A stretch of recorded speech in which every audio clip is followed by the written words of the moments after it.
America, Israel, Iran మధ్య యుద్ధం మొదలై 3 నెలల పాటు భీకర పోరాటం చేసుకున్న తర్వాత ఎట్టకేలకు డొనాల్డ్ ట్రంప్ చైనాతో జరిపిన రాయబారంతో, చైనా ఇరాన్ మీద తీసుకొచ్చిన ఒత్తిడితో 60 రోజుల శాంతి ఒప్పందం మీద ఇరాన్ పెద్దగా వారికి ఫేవర్గా లేకపోయినా కూడా ఒప్పుకున్నారు. మరలా తాజాగా ఇస్లామాబాద్లో అమెరికా, ఇరాన్ ప్రతినిధుల మధ్య చర్చలు ప్రారంభం కాబోతా ఉన్నాయి. తాజాగా ఇరాన్ ఒక బాంబు పేల్చింది. హార్ముజ్ జలసంధిలో ఈ 60 రోజులు మాత్రమే షిప్పింగు, నౌకల రవాణా ఉచితంగా ఉంటుంది. ఆ తర్వాత టోల్ వసూలు చేస్తామని చెప్పేశారు. అయితే ఇరాన్కి అనుకూల దేశాలు, మిత్ర దేశాలు ఏవైతే ఉన్నాయో, భారత్ లాంటి దేశాలు, ఆ దేశాలకి కొంచెం టోల్ వసూల్లో రాయితీ ఉంటుంది. సహజంగా ఒక్కో షిప్పు హార్ముజ్ జలసంధి దాటడానికి 18 కోట్ల రూపాయలు వసూలు చేస్తూ ఉన్నారు.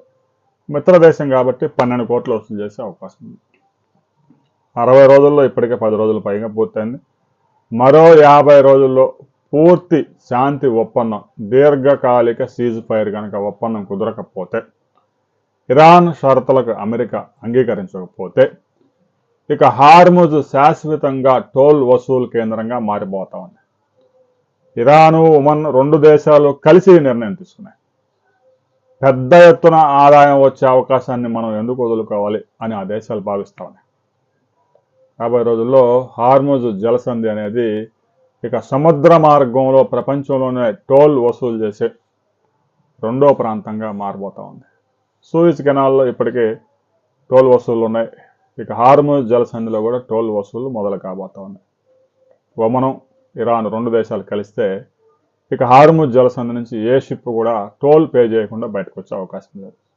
దీనికి సంబంధించి ఇస్లామాబాద్లో జరగబోతున్న శాంతి చర్చలను ముందుకు తీసుకెళ్లే ప్రక్రియలో ఈ అంశం కూడా చర్చగా రాబోతా ఉంది. ఆ తర్వాత మరిన్ని వివరాలతో మనం మరో వీడియోలో కలుసుకుందాం.